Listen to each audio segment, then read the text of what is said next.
Giving your canine attention. Dogs respond well to positive attention. This can take a variety of forms. For some dogs, physical affection is enough. Others enjoy receiving dog treats or toys. Another great way to show your dog that you care is to give them attention. While your dog can sense when you are paying attention to him, he can't read your mind.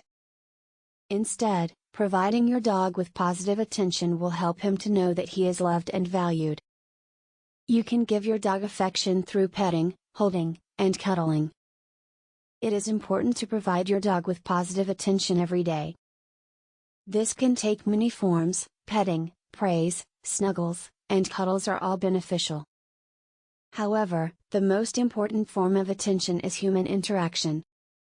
A dog who is regularly exposed to human touch, conversation, and attention will learn to love and trust people. When you interact with your dog, the goal is not to speak or engage your dog in conversation. Instead, the goal is to give your dog your attention. A dog needs to know that you can be trusted with his or her presence. This can be done in a variety of ways. When you interact with your dog, be it through play, petting, or conversation, you are giving your dog attention. This is what a dog needs more than anything else, as it allows your dog to feel important. It also allows your dog to understand that you are aware of his or her existence, which is critical for dogs who have been raised in isolation or who have spent most of their lives in a kennel.